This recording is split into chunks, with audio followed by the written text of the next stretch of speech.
ছয়শ বছৰ আগতে শংকৰদেৱৰ পৰা আহিলোঁ আমি, সেইটোও বাদ দিলোঁ। তাৰপিছত আহিলোঁ বাণীকান্ত কাকতি দিনৰ পৰাও আহিলোঁ। তথাপিও আমাৰ কাৰণে কোনো ৰিজাৰ্ভেশ্যন নাই। চাহ জনগোষ্ঠীৰ কাৰণে অসংৰক্ষিত আসনৰ পৰা 3খন আসন, শতকৰা 3খন আসন ৰিজাৰ্ভেশ্যন দিছে। চাহ খেতি কৰিলে মণিৰাম দেৱানে, চাহ গোষ্ঠী হ'ল তেওঁলোক। এইটো হ'ল কথা। আৰু চৰকাৰে আমাৰ পৰা কি বিচাৰে কেৱল ভোট। আৰু আমি যে ভোট দিওঁ, কিহৰ কাৰণে ভোট দিওঁ? আৰু আমাৰ যিকেইটা নেতা আছে চব ব্যক্তিকেন্দ্ৰিক, কোনো ইয়াত সামাজিকৰ কোনো কথাই নাই, জাতিৰ কোনো কথাই নাই। কাৰণ মই সংগঠন কৰি পেলাই নিজৰ পকেটৰ ধন ভাঙি পেলাই সংগঠন কৰি পেলাই গম পাইছোঁ যে ইয়াতে কোনো ৰাজনৈতিক চেতনা নাই। তেওঁলোকৰ এটাই কথা ব্যক্তিগত। আৰু ভোটকেইটা কেনেকৈ ল'ব পাৰোঁ, মিটিঙত ধৰক এবাৰ আহিলে গামোচাখন পিন্ধিলে বাছ ভোটকেইটা কেনেকৈ ল'ব পাৰোঁ, এইটোৱে মূল কথা। আমাৰ পৰা এতিয়া বড়োসকলক ভোট খোজা, এতিয়া বড়ো কথা কৈছে, আমাৰ ব্যক্তিসকলে কৈছে, এখেতসকলে বড়ো কথা কৈছে, কাৰ্বিৰ কথা কৈছে, আহোমৰ কথা কৈছে। তেওঁলোকক ভোট খোজা পদ্ধতিটো বেলেগ আৰু আমাৰ ভোট খোজা পদ্ধতিটো বেলেগ। আমাৰ ভোট খোজা পদ্ধতিটো মিয়াৰ খেদা ঠিকা আমি ল'ম নেকি? মিয়াৰ এখন মাইনৰিটি কাউন্সিল আছে, ভাৰত চৰকাৰে বনাই দিছে। আমাৰ একোৱেই নাই, আমি সিহঁতক খেদিম? হাস্যকৰ কথা। মিয়াক আমি কেতিয়াও খেদিব নোৱাৰোঁ কলিতাই। আজিৰ ক্ষেত্ৰত, আজিৰ স্থিতিত মিয়াতকৈ আমাৰ স্থিতি তলত অসমত। আমি মিয়া খেদিব নোৱাৰোঁ। আৰু আমাক সনাতনী সভ্যতা সংস্কৃতিক ৰক্ষা কৰিম বুলি কৈছে এইখন চৰকাৰে। জনজাতিৰ কাৰণে এজন বক্তাই কৈছে, জনজাতিৰ কাৰণে বহুত কাম কৰিছে চৰকাৰখনে, জনগোষ্ঠীৰ কাৰণে বহুত কাম কৰিছে, আমাৰ কাৰণে বহুত কাম কৰিছে। আমিতো অলপতে আমাৰ দলিত জনগোষ্ঠী সন্মিলন আৰু নাথযোগী সন্মিলন, কেওট সন্মিলন, এনেকৈ 5টা সংগঠনে এখন মহাজোঁট গঠন কৰিছে, সন্মিলিত মহাজোঁট। তাতে আমিও আছোঁ আৰু কাৰ্যনিৰ্বাহক যা নহওক। আমি মূল ষ্ট্ৰীমৰ সনাতনী সভ্যতাৰ সংগঠন কেইটা বা মানুহখিনি, তেওঁলোকে মেয়াৰ কথা কৈছে আৰু সনাতনী সভ্যতা ৰক্ষা কৰাৰ কথা কৈছে। সনাতনী সভ্যতা শংকৰদেৱে ৰক্ষা কৰিয়ে থৈ গৈছে আৰু নতুনকৈ কৰিব নালাগে আমাক। আমি লাল ফুটা লৈ, হাতত ৰঙা কাপোৰ লৈ আমি ঘূৰি ফুৰিলে সনাতনী ৰক্ষা নহয়। আমাৰ এইটোৱে কাম নেকি, সনাতনী ৰক্ষা কৰা আৰু মিয়াক খেদা? আমি চৰকাৰক কৈছোঁ, আমাক যদি তোমালোকে ST নিদিয়া, আৰু এজন ডক্টৰ ক'লে কি যে এতিয়া আমাৰ কামৰূপ মহাবিদ্যালয়ৰ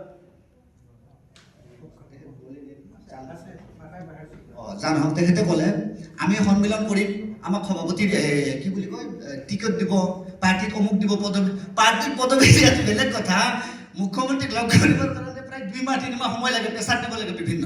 তাৰপিছতে লগ কৰে, আপোনালোকৰ কি আছিল বুলি সোধে। 1 মাহ আগতে আমি লগ কৰি আহিছোঁ, আমাৰ বিষয়খিনি ক'লোঁ, আকৌ কৈছে কি আছিল বুলি সোধে। এনেকুৱা আমাৰ অৱস্থা। আমাকতো টিকেট দিয়াটো দূৰৰ কথা, আমাক কিয় ভয় নকৰে? আমাৰ 80 লাখ যদি মানুহ আছোঁ, আমাক কিয় ভয় নকৰে? আমি ভোট দিব নাজানো আচলতে, আমি আৱেগত ভোট দি আছোঁ আজিও। কলিতাসকলে, মইতো মোৰ ব্যক্তিগত কথা আপোনালোকে মান্য নকৰিব, মই নিজাকে কৈছোঁ আৰু আমি আৱেগতে ভোট দি আছোঁ, আমি বিবেকেৰে ভোট দিয়া নাই। আৰু আমাৰ কথা, আমাৰ কলিতাসকল মিয়াক খেদাটো বেলেগ কথা বাৰু। মই আৰু এটা কথা কওঁ, এনেকুৱা কিছুমান অঞ্চল আছে, শৰণাৰ্থী যেনেকৈ থাকে সেনেকৈ আছে কলিতাবিলাক, অত্যাচাৰৰ বলি হৈ আছে। কোনে মাতিব তেওঁলোকৰ কাৰণে? আমাৰ কাৰ্যনিৰ্বাহে ইতিমধ্যে এটা সিদ্ধান্ত লৈছে, এখন বৌদ্ধিক সমিতি গঠন হ'ব। আমাৰ এক্সিকিউটিভত এইটো এটা প্ৰস্তাৱ লোৱা হৈছিলে। এই প্ৰস্তাৱ মৰ্মে আমি আজি জাতীয় অভিৱৰ্তনখন অনুষ্ঠিত কৰাৰ কথাও আছিলে। আমি অনুষ্ঠিত কৰিছিলোঁ, বিভিন্নজন বিশিষ্ট ব্যক্তি, বৌদ্ধিক সমাজক ইয়াতে আমন্ত্ৰণ কৰা হৈছিলে। তেখেতসকলক লৈ এখন বৌদ্ধিক সমাজ হওক, সকলোবিলাক দিশ, বিজেপি কংগ্ৰেছ এইবিলাক বাদ দিয়ক, এইবিলাকৰ লগত কোনো কথা নাই, কোনো পাত্তা নিদিয়ে আমাক। আমি এনেই ভোট দিওঁ, আৱেগত ভোট দিওঁ বুলি তেওঁলোকে জানে। আমাৰ যিটো ৰূপৰেখা, আমি কেনেকৈ আগবাঢ়িম, আমাক কি ডাইৰেকশ্যন দিব, আমি কেনেকৈ প্ৰটেষ্ট কৰিম, আমাৰ গ্ৰাম্য অঞ্চলবিলাকত, আঞ্চলিক কমিটিবিলাকক আমাক কি ডাইৰেকশ্যন দিব, আমি কেনেকৈ আগবাঢ়িম, এইবিলাক তেখেতসকলে সিদ্ধান্ত লওক। সিদ্ধান্ত লৈ আমাক আদেশ দিয়ক। আমিও সংগঠিত হ'বলৈ চেষ্টা কৰোঁ, আমাৰ যুৱ মঞ্চৰ ফালৰ পৰা আমিও সংগঠিত হ'বলৈ চেষ্টা কৰিম। আমিও সেনেকৈ কাৰ্যসূচীবিলাক যিবিলাক দিব, তেনেকৈ আমিও ৰূপায়ণ কৰিম। আৰু তাতে 2টা কথা হ'ল, এটা আমাৰ ফাইনেন্সিয়েল দিশটো আৰু মেন পাৱাৰ। দেখা পাই আছোঁ নাই, কোনো একো নাই। আৰু মুখ্যমন্ত্ৰীকো আমি বাৰে বাৰে কৈছোঁ, আমাৰ কলিতা ছাৰে কৈয়ে আহিছে, কলিতা ছাৰ সন্মিলনৰ সভাপতি তেখেতে কৈয়ে আহিছে, আমাক যদি আপোনালোকে ST নিদিয়ে, ST প্ৰক্ৰিয়াটো জটিল, আমাক অন্ততঃ ভূমিৰ অধিকাৰখিনি দিয়ক। আমাক অন্ততঃ আপোনালোকে যিটো অসংৰক্ষিত 51%, তাৰে আমাৰ যিটো পপুলেশ্যনৰ গাঁথনি আছে, সেইটোৰ ওপৰত আপোনালোকে কেলকুলেশ্যন কৰি, আমিতো ডিমাণ্ড কৰিছোঁ 18%, তোমালোকে 10% দিয়া ভাই, 5% দিয়া। একোৱে নকয় কেৱল সনাতনী সভ্যতা ৰক্ষা কৰি আছোঁ ন্যায় দি আছোঁ বেদখল মুক্ত কৰি আছোঁ আমি তাতে সন্তুষ্ট থাকিলে নহ'ব আমাৰ কাৰণে কি কৰিছে সেইটো আমাক লাগিব মেয়ৰ কাৰণে মাইনৰিটি কাউন্সিল বনাই থৈ গৈছে ভাৰত চৰকাৰে আমাৰ কাৰণে এখন কিবা কি কৰা তাড়াতাড়ি নহ'লে আমাক এখন এই পৰিষদ এখন দিছে 40 লাখ টকা বছৰত দিয়ে এই 40 লাখ টকা অফিসে চলিব নে চাহ খাব নে কি হ'ব 40 লাখ টকা এইটো দি নহ'ব আমাক কিবা এটা লাগে আপোনালোকে বৌদ্ধিক সমাজে এইবিলাক ব্যৱস্থা কৰক আমি আছোঁ আপোনালোকৰ লগত সহযোগিতা কৰিম আমি সম্পূৰ্ণভাৱে আমি বুক কাটি দেখাই দিম আমিও টেষ্ট দিব জানো আৰু দিম আপোনালোকে সিদ্ধান্তবিলাক লওক আমি আছোঁ আপোনালোকৰ লগত মোৰ নাম আদিত্য কিৰণ কাকতি মোক চিনাকি দিছে পানীকান্ত কাকতি ৰাজু নাতি হিচাপে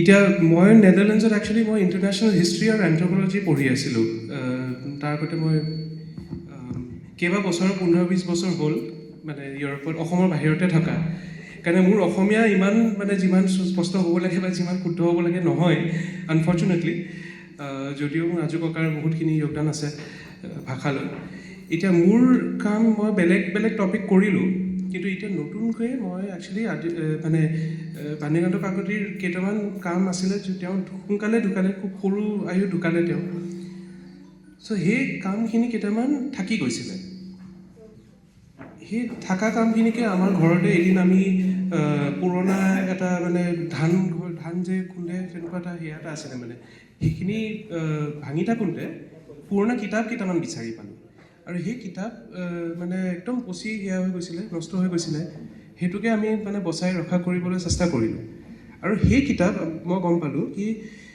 ক'তোৱে নাই মানে কোনো লাইব্ৰেৰীত কোনো অনুষ্ঠানত ক'তোৱে পাবলৈ নাই চ' এতিয়া কিতাপটো আমি মানে পাব্লিকৰ কাৰণে সেয়া কৰাটো এটা দায়িত্বই হয় কি দ্বিতীয় হ'ল কি মই দেখিলোঁ মানে মই বেলেগ যিমানে মোৰ এন্থ্ৰপলজিষ্ট পৃথিৱীত বেলেগ জেগাত কৰি আছে তেওঁলোকৰ লগত মই যোগাযোগ কৰি সুধিলোঁ কি আপোনালোকেতো এওঁৰ নাম শুনা নাই কেতিয়াও কিন্তু এওঁ যোনটো কাম কৰিছে ৰিলিজনৰ ওপৰত বিশেষকৈ আৰু ছ'চিয়েল ফৰ্মেশ্যনৰ ওপৰত সেইটো কাম কিবাকৈ কামত আহিব নেকি চ' সেনেকৈ আমি এক্সপেৰিমেণ্ট কৰিলোঁ কেইটামান এনেকৈ কৰি দেখিলোঁ কি একচুৱেলি বহুতখিনি মানে তাৰ মূল্য আছে চ' এতিয়া মোৰ সেই প্ৰজেক্টটো এতিয়াও চলি আছে আৰু 1-2 বছৰত আমি সেইটো কৰিব পাৰিম কাৰণ এইটো মোৰ মানে মোৰ যোনটো মূল ৰিচাৰ্চ টপিক সেইটো নহয় সেইকাৰণে মই নিজৰ মতে কৰি আছোঁ এইখিনি আৰু অলপ সময়লৈ কৰাই ভাল কাৰণ অলপমান যিহেতু মোৰ এছামিজ লিটাৰেৰী মানে ট্ৰেইনিং নাই একচুৱেলি আৰু আমি একদম বাহিৰৰ পৰা অহা মানুহ নিচিনাকৈ কৰাৰ নিচিনাই হৈছে যদিও তেওঁ মোৰ নিজৰ মানে পৰিয়ালৰ ব্যক্তি আৰু আপোনালোকে খুব সন্মান দিয়ে তেওঁক কাৰণ মানে কলিতা জাতি বা তেনেকুৱা ছ'চিয়েল ফৰ্মেশ্যন যোনটো তেওঁ কণ্ট্ৰিবিউশ্যন আছে সেইখিনিতো আপোনালোকে জানেই মই মোতকৈ বহুত বেছিয়ে জানিব কিন্তু এটা ইম্পৰ্টেণ্ট কণ্ট্ৰিবিউশ্যন হয় কাৰণ তেওঁ যোনখিনি কাম কৰিছে ৱেডাৰ ৰিলিজনেই হওক বা কলিতা জাতিৰ যোনটো ইতিবাচক বা কেনেকৈ অৰিজিন আৰু ডেভেলপমেণ্ট হৈছে সেই আৰু অসমীয়া ভাষাৰো যোনটো ডেভেলপমেণ্ট হৈছে তেওঁ যোনখিনি কাম কৰিছে একচুৱেলি মই এতিয়াহে বুজি পাইছোঁ কাৰণ মই বহুত মানে ৰিচাৰ্চ কৰিছোঁ বেলেগ US-ত আমেৰিকাত তেওঁ পেৰিছত মানে ফ্ৰান্সতো ক'ৰবাত তেওঁলোক মানে যোগাযোগ কৰিছিলে তেতিয়াৰ দিনত মানুহেতো স্কলাৰ্ছে সদায় নিজৰ মানে দেশৰ ভিতৰতে বা নিজৰ সমাজৰ ভিতৰতে থাকে মই সেয়া পাইছোঁ মানে এনেকুৱা কৰিস্পণ্ডেঞ্চ চিঠি পত্ৰ এইবোৰ পাই বুজি পাইছোঁ কি তেওঁ একচুৱেলি সেইটো সময়ত এটা নতুন দৃশ্য দি পেলাই মানে গোটেই টপিকবোৰ চাই আছিলে আৰু নতুন মেথডলজি এটা তেওঁ একচুৱেলি ডেভেলপ কৰিছে চ' আজিৰ দিনত ছ'চিয়লজিষ্টে যে কয় সংস্কৃতাইজেশ্যন বুলি এটা প্ৰচেছ এটা আছে মানে সেইটো প্ৰচেছ দি চাই কি কেনেকৈ কোনোবা এটা সমাজ মানে কেনেকৈ বদলি আহিছে সময় অভাৰ টাইম এইবোৰ ক্ষেত্ৰত তেওঁ একচুৱেলি বহুত কণ্ট্ৰিবিউশ্যন কৰিছিলে মেথডলজিকেল আৰু যোনটো মানে কলিতা জাতিৰ ওপৰত যোনটো তেওঁ ট্ৰিটিজ কৰিছে actually that is a great example মানে তাৰ খুব মূল উদাহৰণ হয় কাৰণ তেওঁ তাতে দেখাইছে কি কেনেকৈ মানে ভাষা বা কেনেকৈ ফ'কল'ৰ তাৰে থ্ৰুদি কেনেকৈ মানে আমি এটা ঐতিহাসিক এটা সেয়া এটা বুজি পাওঁ মানে মানুহৰ সমাজৰ এটা মানে কেনেকৈ ডেভেলপ হয় চ' এইখিনি বস্তু ময়ো শিকিব পাইছোঁ আৰু আজি আপোনালোকৰ মাজত আহি মোৰো খুব ভাল লাগিছে মই জানা নাছিলোঁ কৈ আছে, কিন্তু মানে আহিছিলোঁ মই এনেও আজি। চ' ভালেই হ'ল, মোৰ ভাগ্য ভাল আছিলে, আজি মিলি গ'ল এনেকৈ। আৰু নেদাৰলেণ্ডছত মই এতিয়া বৰ্তমান মই পঢ়াই আছিলোঁ যোৱা বছৰলৈ। এতিয়া বৰ্তমান মোৰ 2টা প্ৰজেক্ট আছে। চ' একদম আনৰিলেটেড। মোৰ প্ৰজেক্ট হৈছে ছেকেণ্ড ৱৰ্ল্ড ৱাৰ, আৰু ছেকেণ্ড ৱৰ্ল্ড ৱাৰে কেনেকৈ নৰ্থ ইষ্ট ইণ্ডিয়াক মানে কেনেকৈ ট্ৰান্সফৰ্ম কৰিলে। মই এই বিষয়টো আজি বহুত কেইখন সভাত কৈ আহিছোঁ যে সনাতনী সভ্যতা ৰক্ষা কৰি থকা জনগোষ্ঠী কেইটাৰ ভিতৰত মূল জনগোষ্ঠী হৈছে আমি কলিতা জনগোষ্ঠী। লগতে আমাৰ লগত নাথ জনগোষ্ঠী আছে, আমাৰ লগত কেয়ট জনগোষ্ঠী আছে, আমাৰ লগত সুত জনগোষ্ঠী আছে, কুমাৰ আছে, আৰু তেনেকুৱা আনুগিক কেইটামান জনগোষ্ঠী আছে, যিকেইটা জনগোষ্ঠীৰ 100% মানুহ সনাতনী সভ্যতাৰ লগত জড়িত। কোনোবা যদি কাৰোবাক জোৰ জবৰদস্তি কৰি কিবা কৰিছে সেইটো সুকীয়া কথা, কিন্তু কোনো স্বইচ্ছাই আজিলৈকে এইকেইটা জনগোষ্ঠীৰ এজনো সনাতনী সভ্যতাক পিঠি দিয়া নাই।